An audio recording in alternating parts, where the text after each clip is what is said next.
We lean on LRVT a lot. Beginner sales, or intermediate sales, advanced sales. We've got all of those layered into our different tiers. So they charge more, they get more of their people in their best programs, they focus on the outcome, and they get them to buy ancillary sales. When there's lack of consistency in a business, as with anything, there's confusion.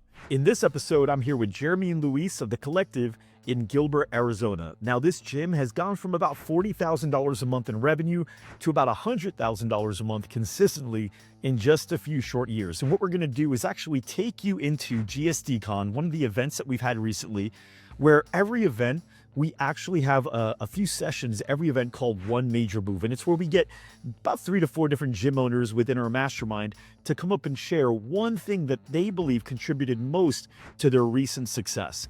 Now, in this particular talk, Jeremy and Luis shared certain things in around sales, specifically sales training for their team, ancillary sales, focusing on retention via ancillary sales and how that actually works. Also, how to onboard people effectively and make sure they're a really good culture fit. And also how they have this really cool playbook that they use across the entire organization and how they also use it within their branding. And I think one of the things that's really, really solid about The Collective is not only their ability to make sales, but their ability to keep members. And they're going to dive into the retention stuff as well. So without further ado, let's take you into GSDCon and check out the One Major Move by Jeremy and Luis. So you guys have been in the program for a while. You guys pretty much make every event. I think you've made every event, or at least one of you has. Yeah, awesome. So I asked you guys on the phone, man, that's a lot of growth that you guys have had. What has been the biggest contributor?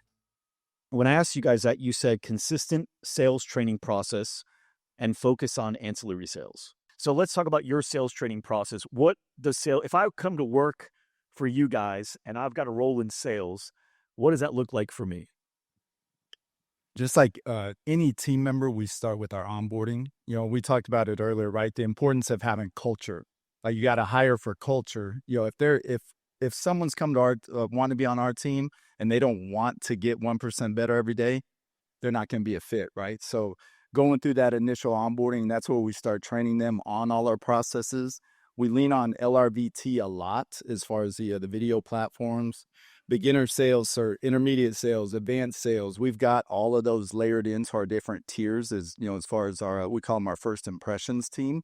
So those are all part of that initial onboarding to one, make sure, like I said, they want to get better and be a part of this. But then two, for us to also start speaking the same language as quickly as possible. How often do you guys do sales training, and how long does it last, and what does the agenda look like? Or is it more on the spot? It's so everything now. Keela, our studio manager's here, and she's there you go. Shout out for Keela. I saw that. Keela, shut up. So obviously we've got our our monthly meetings, we've got our weekly meetings, and then also we utilize WhatsApp a lot as well. So she's been great at recording videos. Like, hey team, here's our focus for the week, right? Like, here's what I'm seeing, here's where we're at, here's our goal for the month, here's where we are right now, here's what we need to do this week to get there. Here are some steps we need to take, in order to accomplish those goals. But the in-person, is always huge. Her and I have talked a lot about the 5 in, 5 out. And that's something where even if it's a day she's not making it to the studio, she's calling them up, checking in with them. Hey, what's going on? Who's coming in? How'd it go? In the sales training process, what are some of the things that you feel need the most training? Because it's the parts that typically will fall off, people will slip, or it just the biggest opportunity is there, or does it change? Again, kind of like when you and I spoke on the phone, consistency, I think, is the key. And it's like, all right, no matter what, you got to get leads, you got to get them booked, right? You need to get them in. We call it our success form, the intake form. You got to make sure you do the handoff, hand back, membership presentation, and of course, asking for referrals. So we will see at different times like, oh, okay, this, why is our booking number down so low? What's going on with our show number? And that's where we come back and kind of look at that link in the chain. Hey, let's spend some more time right here, right now, working on this piece. But it's like anything, using the sports analogies, like you got to practice, and you don't go out there practicing 3/4 court shots. You practice dribbling, free throws, sliding, shooting threes, like passing the ball, rebound, like you practice the fundamentals. And that for us, especially this last year and a half to 2 years, really, it's the repetition of the fundamentals that has continued to get us better and better. Love it. That booklet, do you have that booklet with you? If not, who's got that booklet? Oh, she's coming. Look at her. She stood up. She's on it. She bounced up. The playbook. The playbook. Let's get that playbook over. So walk us through this playbook and who came up with this idea. Let's start with that. Who came up with the Jeremy's idea? Jeremy's idea. So and then who put in the work? We had a designer or graphic designer put it to work too. Yeah, well, the graphic designer just made it look pretty. Yeah, she made it look pretty. That I took that on after last GSD Con. It just really stood out to me. For everyone who was there, and I told Mike this, so we were talking core values. Hey, who's got core values? A lot of our hands went up, right? All right, Jeremy, what are yours? And I on the spot right there named 6 of what used to be 7. And I froze. I'm like, shit, I couldn't even remember the 7th one. Then like 15 seconds, hey, Mike, it's contagious. But I'm like, hey, if I don't know these things, like right off the top of my head, how could we expect any of our team members to know those things? So that's what kicked off the idea for that is we want to go back through every single thing we had, clarify it, and simplify it. So walk us through, Luis, some of the stuff that's in this book that you think is vital for your team to know. Because I saw there was some stuff in there that was about the mission, purpose, values. But then I also see stuff on there that was, it looked like I saw sneakers, I saw food in there. Definitely. So, I mean, definitely starting with the end in mind, right? I'm sure that all Jeremy will hold the mic for you. Jeremy will hold the mic. Okay. There you go. So starting with the end in mind, I'm sure all of you guys have this information in different parts. We have it on Google Drive. We had some on Trello. We had everywhere, but we wanted to put together something like Jeremy said, where people can refer to and then see it. First part, that's our mural right there. This is art, right? And it's what we do too.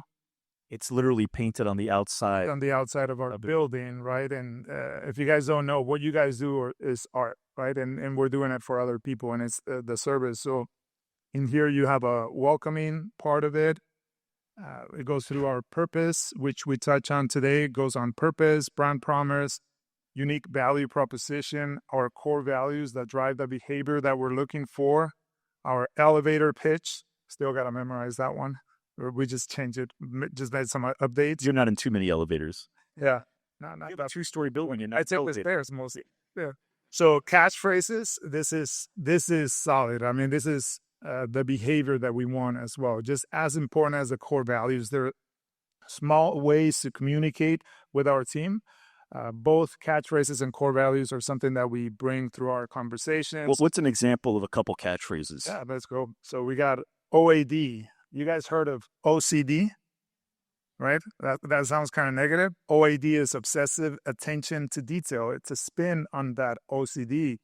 So when any of you guys visit our studio, and I'm hoping that your guys are the same too, you'll see all the kettlebells facing the same direction. You'll see them color-coded. You'll see them in the same place.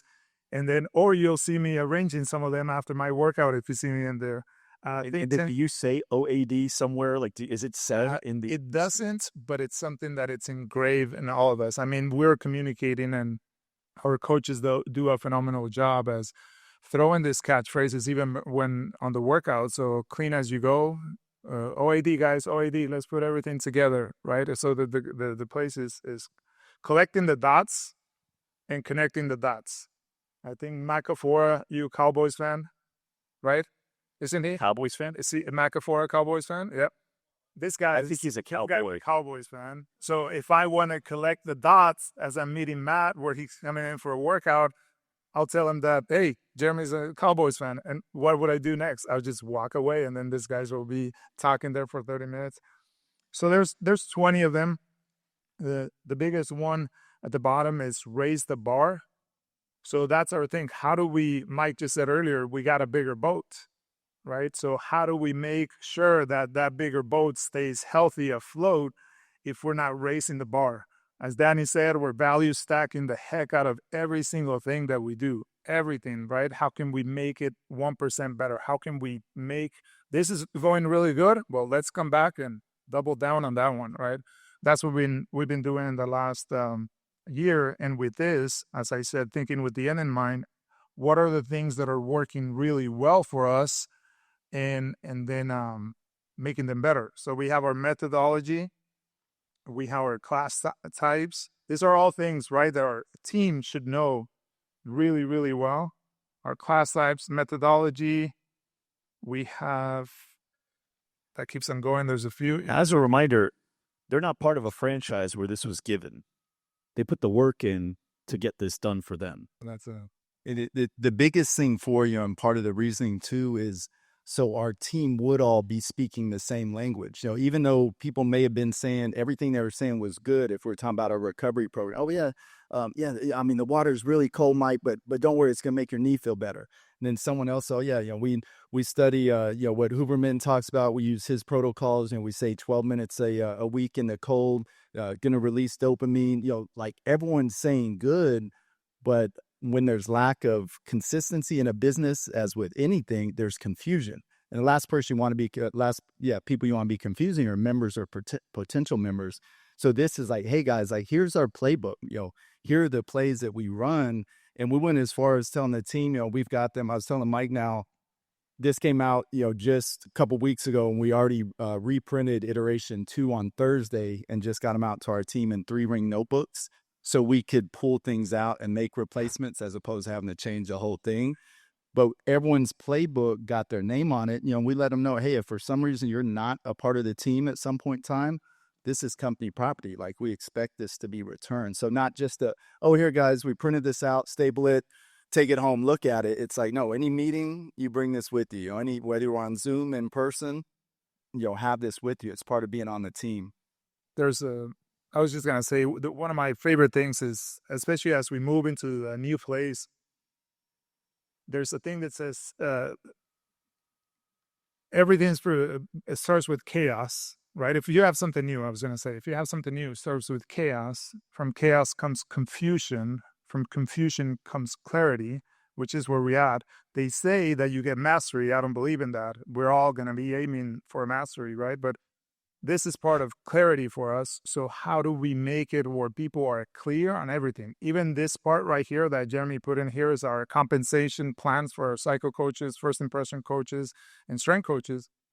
And they can go to it and see, okay, this is how much I get paid, right? Because how many of you guys have been in the game started with like, I don't even know how much am I getting paid. It's like, there's this and that, and there's commission here and commission that. It's like, they can go through this and have that. Right. So again, all those clarity, and people will come in.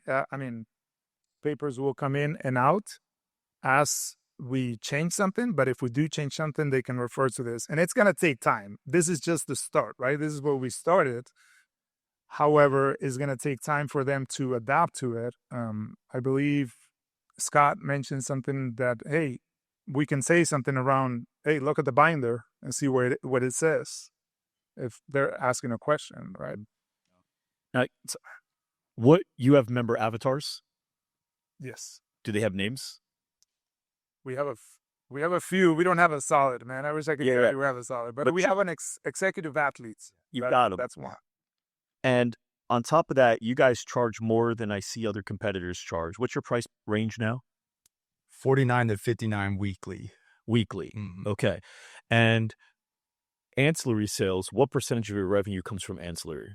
Or if you know the dollar amount. Yeah, 15 to 18% right now. 15 to 19%? Yeah. So think 15 to 19% of the revenue. That's 15 to 19 grand a month off of just ancillary sales. Now that comes from supplements and anything that you could eat, as well as apparel. Those shoes you saw in there. The shoes. Oh, shoes too? No, not the shoes. Not those. The team shoes. Yeah, we have team shoes. Cycling. Yeah, so that's all part of what we sell. And you guys, what they do is they understand the power of ancillary sales, because there's a lot of margin in ancillary sales. But there's a second benefit that comes from it. Before we get into that, they'll actually create new versions of shirts all the time. And your shirts don't just say the collective. Like, some of them is like, earn your tacos. What was another one? So this one says, follow the spearhead, right? Which is one of our sayings. We have earn your tacos. We had earn your, there's something about beer, I think. earn your booze, which I team up with a buddy of ours. And I have one that it's actually in my hotel room. I'm gonna probably work out in it tomorrow morning. And it's like the gold standard. Gold standard. Yeah, Yeah. it's actually similar to that color, but Yeah. right here in the center. And they just come up with new stuff all the time, and their people want to buy it, and they actually will sell it. And you did Yep. one with a dog? What was it? Was a We did one with a dog. One of our coaches had a dog, so he was the gym dog. So we did that. Yeah, it was a dog that everybody saw, and then they got a shirt made with the dog that everybody saw on the shirt, and people bought the shirt. Yeah. I got a story with the gold standard, the one that you have, right? The gold standard, we get it. What is that? But when we first moved into the new location, there was a lot going on. We had scheduling was different. We had you had to park. It's a plaza that's happening. There's a lot happening. So you have to go in there 10 minutes before just to make sure that you get a parking lot. And Keela over there, after every breakdown, she will be like, "Gold standard, guys." I wish she was here because she could really tell this story even better. But she will be in there. We will be on the side just working out. And she's like, "Hey, guys, gold standard. Remember, make sure that you come in 15 minutes before your class. You find parking lot. If you register in the class, make sure you register to the class. If you're on the waiting list, stay on the wait list because classes are packed. Don't come in if you're not signed up." So she will hold them accountable, and that's the gold standard. So it ties into some of the words, right? Follow the spearhead. That's huge for us. So check That's this out. our flock. The second benefit to that is why I mentioned this. So they charge more, they get more of their people in their best programs. That's one. They focus on the outcome. I've talked to them about sales. They focus a lot on the outcome and where that person's going, and they get them to buy ancillary sales. There's data out there that consumers that buy 2 or more things from you have an 80% higher likelihood of having a longer retention. Now, retention is improved by them buying more things, by being in a better program, by focusing on the outcome. Attrition, industry average, is between 10 to 12%. That's industry average. Industry, like great, is between 4 to 6%. What's your guys' attrition right now? Right. We average right around that 5%. That's a target for us this year, is to be below 5%. Alyssa, our other team member who's with us, she's really kind of steering that, that aspect of the business. But it comes back to so many things, right? Obviously, we got to get them signed up, know their goals. If they're wearing our gear, if they're loving our smoothies, if they've got great friends, like all of that continues to increase the likelihood of them continuing to show up. So that's the value too, as you mentioned, of the auxiliary stuff. It's not maybe I'll start selling waters to make a couple more bucks on the side. It's like, no, think about the things that are going to bring people together too.